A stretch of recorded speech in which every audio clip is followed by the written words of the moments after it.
Welcome everyone, this is Muse here again. Today I am going to benchmark my ARMA 3 on my current rig, which has a GTX 1050 Ti 4GB edition, 8GB of DDR3 RAM and an old processor from 2011 AMD FX 6300 6-core processor. Before starting the video, I would like to thank Sam's for making Yup scenario so I could ultimately test my PC stress on ARMA 3. So without any further work, let's get into the video. So as you can see, the all benchmarks with different settings has been showed on the video from low to ultra presets. You can figure out by looking onto them throughout the whole benchmark.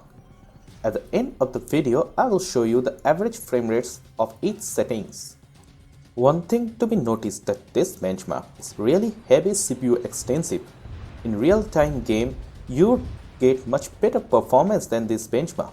Since this benchmark uses heavy AI scripts, as mentioned by the creator, this benchmark may vary plus minus 2 FPS during each run even with the same settings.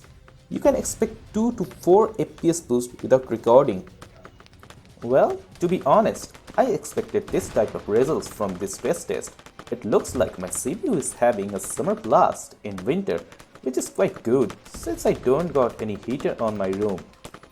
Alright, jokes aside, the processor temperature is going up to 80 degrees Celsius. I have limited the CPU usage to 80% from the BIOS settings. Otherwise, this CPU has a long history of blowing up, since it's an FX after all. Okay, so notice how the GPU usage is very low compared to the CPU usage. Well, ARMA 3 is made like that, no matter how much powerful your CPU or GPU is. You really need a CPU with a strong single-core processing unit. I hope in future, when they make ARMA 4, they use a better engine with multi-core properties for better results. Now onto the RAM or memory part. It seems like 8GB of RAM isn't enough to play this game very well. It's not entirely unplayable. You can play this game with 8GB of RAM, but as you can see in this benchmark, the RAM usage goes up to maximum of 7946 MB out of 8GB, which is not that much of a surprise knowing that I was recording the footage too. On normal occasion, we get about 6.5 GB out of 8GB in standard settings without recording. If you want to play this game better, get a 16GB of RAM. Trust me, it will be a very valuable asset to your machine too. You may have some question like why I didn't benchmark on multiplayer servers. Well, the answer to that question is I won't get a proper benchmark results on online servers, since it depends on the servers to servers and many other things like your ping and the internet.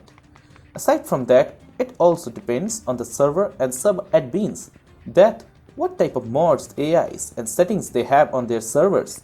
For example, an Invent and Annex server would have average FPS of 25 on my rig, while onto the normal co-op server, I get about 37 FPS. Well, that's it guys. Here are the average frame rates of each settings, and see you again on the next video. Thanks for tuning to Game On.